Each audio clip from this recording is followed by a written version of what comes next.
श्री स्वामी समर्थ. तुम्हा सर्वांचं आपल्या चॅनलमध्ये मनापासून स्वागत आहे.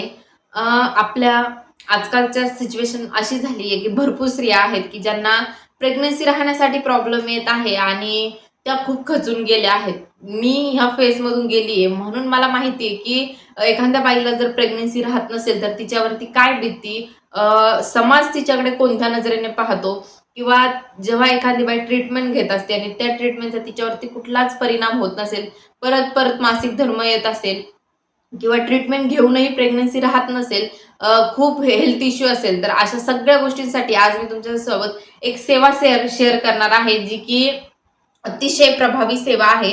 आणि मला वाटतं की ही सेवा जर तुम्ही मनापासून केली तर तुम्हाला आई होण्यापासून कोणीही रोखू शकत नाही, कारण की सेवाच तशी आहे.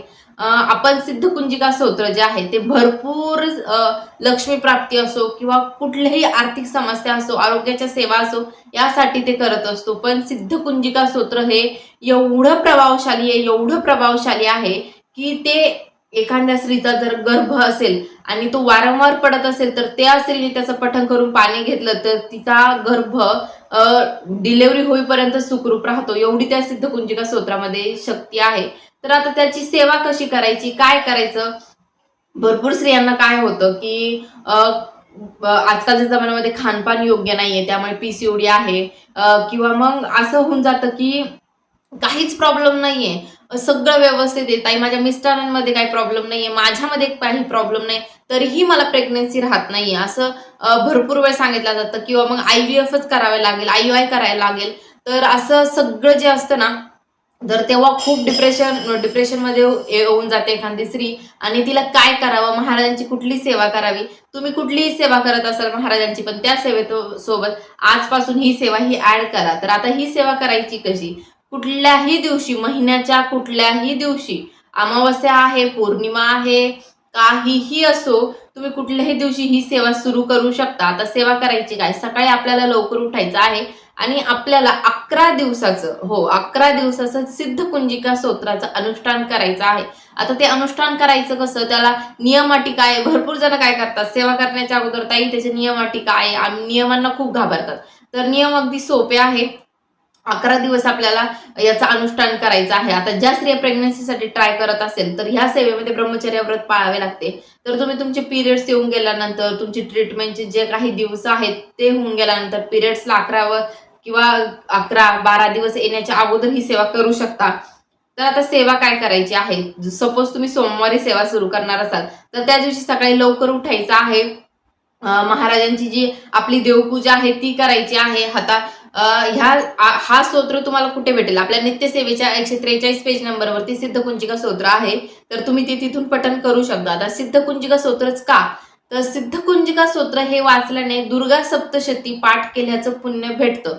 तर हो, तुम्ही दुर्गा सप्तशतीचा पाठ तुमच्याकडून नाही झाला, पण तुम्ही फक्त सिद्धकुंजिका स्तोत्र जरी वाचलं तर त्याला ना अर्गला स्तोत्र वाचायची गरज आहे, ना रात्री सूक्त, कुठलेच त्याला ते दुर्गा सप्तशती ग्रंथ वाचायची गरज नाही. एवढं शक्तिशाली सिद्धकुंजिका स्तोत्र आहे की त्या पाठाचं फळ तुम्हाला मिळतं. तर तुम्ही सकाळी लवकर उठून देवपूजा वगैरे झाली आणि ही सेवा आपल्याला जेवण करायच्या अगोदरच करायची आहे. तर त्या दिवशी उठला, आता आपल्याला सिद्धकुंजिका स्तोत्राचं 111 दिवस अनुष्ठान करायचे आहे. तर सर्वात अगोदर आपल्याला संकल्प करायचा आहे. हातामध्ये अक्षदा, फूल, हळदी कुंकू घ्यायचं आहे आणि त्यामध्ये 1 रुपयाचं नाणंही घ्यायचं आहे. हातामध्ये 1 रुपयाचं नाणं नाही घ्यायचं, तुमच्या सोबत 1 रुपयाचं नाणं घ्यायचं आहे. तर सिद्धकुंजिका स्तोत्रासाठी तुम्ही अनुष्ठान करायचं आहे की मला जो काही प्रॉब्लेम आहे, मी तुमची 11 दिवसाची सेवा करत आहे, ह्या सेवेचं जे काही निर्विघ्नपणे माझी सेवा पार पाडू द्या आणि मला जे काही सेवेचं फळ आहे ते द्या. मी आई होण्यासाठी आसुसली आहे. भरपूर तुमच्या मनामध्ये ज्या कुठल्या भावना आहेत त्या तुम्ही तिथे बोलायच्या आहे आणि सिद्धकुंजिका स्तोत्राला सुरुवात करायची. आता मेन करायचं कसं? तर एक लाल सुपारी घ्यायची, जी आपण ओटी वगैरे भरण्यासाठी घेतो ती सुपारी घ्यायची. ती 1 रुपयाच्या नाण्यावरती देवघरामध्ये ठेवायची. त्या सुपारीला हळदी कुंकू अक्षदा व्हायच्या, धूपदीप दाखवायचा आणि ती तिथे स्थापन करायची देवघरात. आणि आपलं संकल्प झाल्यानंतर आपल्याला सिद्धकुंजिका स्तोत्र 11 वेळा पठण करायचे आहे. आणि पठण करताना सुद्धा तुम्ही तिथे 1 रुपया ठेवू शकता. आता 1 रुपया का? ज्यांना आर्थिक परिस्थिती चांगली नाही, आर्थिक परिस्थितीमध्ये म्हणजे पगार महिन्याच्या अगोदर संपतो किंवा कुठली अडचण असेल तर त्यांच्या 11 11 दिवसाचं अनुष्ठान झाल्यानंतर ते त्यांच्या पॉकेटमध्ये द्यायचं आहे किंवा तुम्ही स्वतःच्या पॉकेटमध्ये ठेवू शकता. तुमची तिजोरी आहे तिथे तो ₹1 ठेवू शकता. त्यानंतर आता सिद्धकुंजिका स्तोत्र पठण करायचं कसं?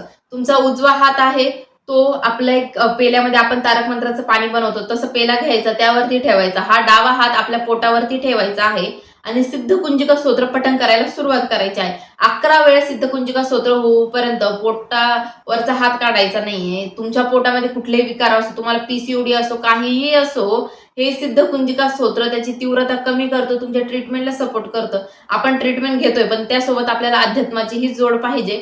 जेव्हा तुम्ही केंद्रात वगैरे सेवा घ्यायला जाल तर तुम्हाला आवर्जून ही सेवा दिली जाईल सिद्धकुंजिका स्तोत्राची. आणि मी तुम्हाला फोटो वगैरे पण शेअर करेल युट्यूबला एखाद्या दिवशी, की मला ही सेवा कशा पद्धतीने देण्यात आली होती आणि मी ती भरपूर मनापासून केली होती. तुम्ही सेवा कुठली करा, फक्त ती एवढी श्रद्धेने करा की महाराजांनाही आपल्याला ते देण्यासाठी भाग पडलं पाहिजे. महाराज तुमची सेवा तुम्ही किती श्रद्धेपासून करतायत, किती मन लावून सेवा करतात ही बघतात. तर ही सेवा मनापासून करा. आता नियम अटी काय आहे?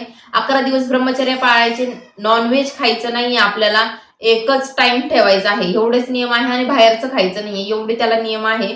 तर नियमांना धरून सेवा केली तर ती जास्त फलदायी असतात. आता भरपूर जणी म्हणतात ताई आम्ही नियम पाळत नाही, हे पाळत नाही, पण जेवढी तुम्ही नियमांना धरून सेवा कराल तेवढं तुम्हाला फळ मिळेल. तर व्हिडिओ आवडला असेल तर नक्की लाईक शेअर सबस्क्राईब करा. सेवा करा, सेवेकरी भाषा.